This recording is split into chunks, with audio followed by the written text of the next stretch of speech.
ঢাকা বিশ্ববিদ্যালয়ে 15 জুলাই যারা হামলাকারী ছিল তাদেরকে অবশ্যই গ্রেফতার করতে হবে, দ্রুত সময়ের মধ্যে গ্রেফতার করতে হবে। এবং যে সকল নীল দলের শিক্ষকেরা এই সকল হামলাকে বৈধতা দিয়েছে, নির্দেশনা দিয়েছে এবং অনেকে সরাসরি মাঠে ছিল, সেই সময় তারা মাঠে নেমে কর্মসূচিও করেছে, ফলে সেই সকল বিশ্ববিদ্যালয়ের শিক্ষক নামের যারা দালাল ছিল আওয়ামী লীগের ফ্যাসিস্টদের, তাদের বিরুদ্ধে ব্যবস্থা নিতে হবে।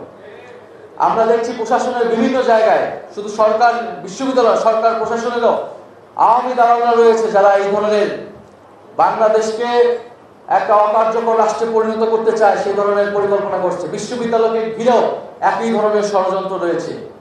নীল দলের শিক্ষকরা এখনো সেই ধরনের ষড়যন্ত্রে রয়েছে। আমরা আশা করব ঢাকা বিশ্ববিদ্যালয়ের ফ্যাসিবাদ বিরোধী সকল ছাত্র সংগঠন ফ্যাসিবাদের প্রশ্নে তাদের মধ্যে সেই ঐক্য অটুট রাখবে।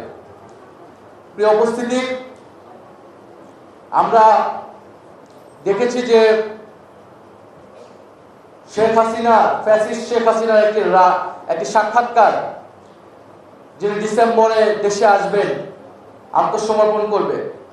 আমরা জানি ডিসেম্বর আত্মসমর্পণের মাস, ডিসেম্বরে সবাই আত্মসমর্পণ করে।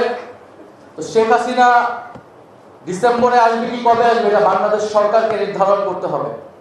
এবং গতকালকে সরকারের জায়গা থেকেও স্পষ্ট করা হয়েছে যে শেখ হাসিনার আত্মসমর্পণের আসলে কোনো সুযোগ নাই।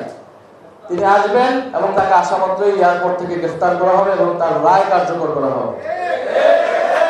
তবে স্বরাষ্ট্রমন্ত্রী বলার সময় ওনার স্বভাবসুলভ ভাবে উনি এখানে একটা নোক্তা রেখেছেন, একটা ফাঁদ রেখেছেন যে আপিল করা যাবে কিনা সেটা আইন ব্যবস্থা নেবে, আপিল করা যাবে না।